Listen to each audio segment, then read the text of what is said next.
नमस्कार साथियों, स्वागत है आपका हमारे YouTube चैनल ज्ञान जेस्ट पर, जिसमें आज हम रैखिक समीकरण दो चर वाले रैखिक समीकरण का मान प्रतिस्थापन विधि से ज्ञात करना सीखेंगे। यहाँ पे हमें दो समीकरण दिए हुए हैं जिसमें x और y दो चर हैं। पिछले वीडियो में हमने विलोपन विधि से हल किया था। यहाँ पे दो समीकरण हैं। समीकरण एक को समीकरण नंबर 1 देंगे और इसी प्रकार दूसरे को समीकरण नंबर 2। अब हमको इस समीकरण में से दोनों में से एक में से किसी एक चर का मान यहाँ से निकालना है। तो हम सबसे पहले समीकरण 1 से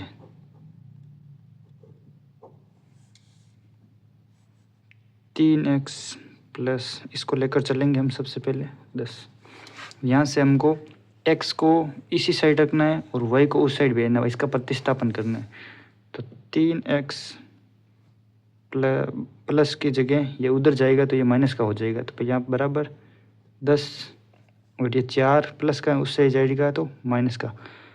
पिछले वीडियो में हमने इसके नियम बताए थे कि इधर प्लस हो तो उधर जाएगा तो माइनस होगा, माइनस इधर जाएगा तो प्लस होगा, ऐसे गुणा भाग हो जाएगा और भाग गुणा हो जाएगा। तो आगे x से 3 गुणा में था तो उस साइड जाएगा तो भाग में हो जाएगा, तो यहाँ भाग में 3 आ जाएगा।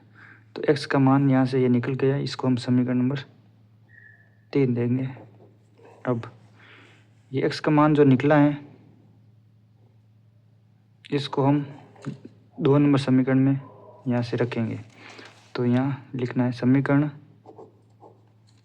3 से x का मान समीकरण 2 में रखने पर, यह समीकरण नंबर 2 हम नीचे लिखेंगे। समीकरण 2 है 2x माइनस 2y बराबर 2। यहाँ से हमको x का मान रखना है, तो यहाँ 2 की जगह 2 आ जाएगा। यहाँ x का मान यहाँ पे आ जाएगा 10 माइनस 4y बट्टे में 3 है ही, यहाँ माइनस में आगे क्या है 2y आ जाएगा, इसके आगे 2 है ही। आगे हम इसको इससे गुणा करेंगे। 20 माइनस 4 को 2 से गुणा करेंगे 8 आ जाएगा, ये वही है, बट्टे में 3 है ही, माइनस 2y बराबर 2।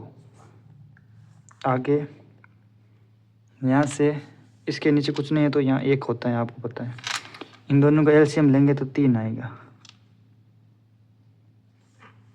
इसमें 3 का भाग एक बार, 1 को इस पूरे से गुणा करेंगे तो ये सेम टू सेम आ जाएगा।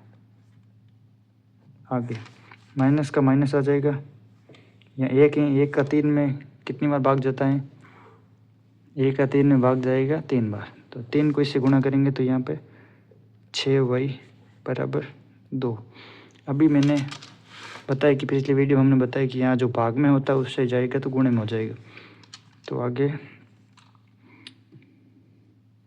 यहाँ तो सेम, ये 8 और 6 माइनस के माइनस माइनस जुड़ जाते हैं तो 14 y आ जाएगा बराबर, ये उस साइड से गुणा हो जाएगा तो सीधा ये 6 लिख देते हैं।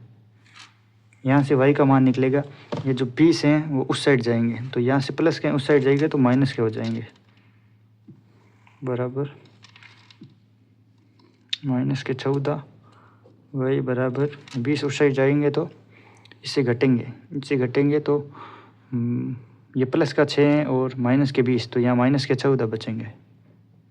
माइनस से माइनस कैंसिल हो जाएगा, ये जो y के गुणा में 14 है उस साइड जाएंगे तो y बराबर ये बट्टे में आ जाएगा 14/14।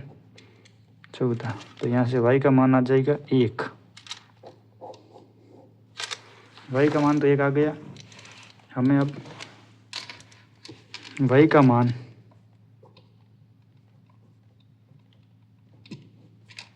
समीकरण अब यहाँ से बाद में समीकरण 1 में y का मान रखेंगे। समीकरण 1 है 3x + 4y बराबर 10।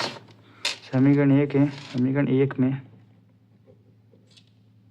रखने पर समीकरण 1 है, यहाँ पे लिख देता हूँ, आपको ऊपर दिखाई नहीं दे रहा। 3x + 4y बराबर 10। यहाँ x का मान 1 रख नहीं, y का मान 1 आया जो यहाँ पे रखेंगे। तो 3x का सेम 4 के x गुणा में y गुणा में, तो यहाँ पे 1 रखेंगे 10। 4 को 1 से गुणा करेंगे 4 उस साइड जाएगा तो माइनस का 4 हो जाएगा।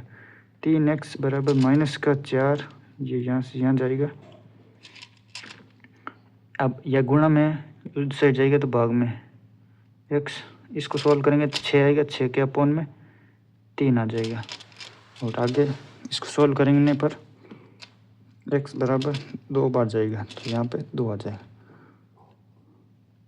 यहाँ समीकरण का मान निकल चुका है, जिसमें दोनों चरों के मान x बराबर 2, y बराबर 1। तो x बराबर 2, y बराबर 1, ये इसके मान निकल के आ गए। x का मान, y का मान, यही इसका हल होगा। इस प्रकार हम दो चरों वाली समीकरण का मान प्रतिस्थापन विधि से ज्ञात करते हैं। धन्यवाद।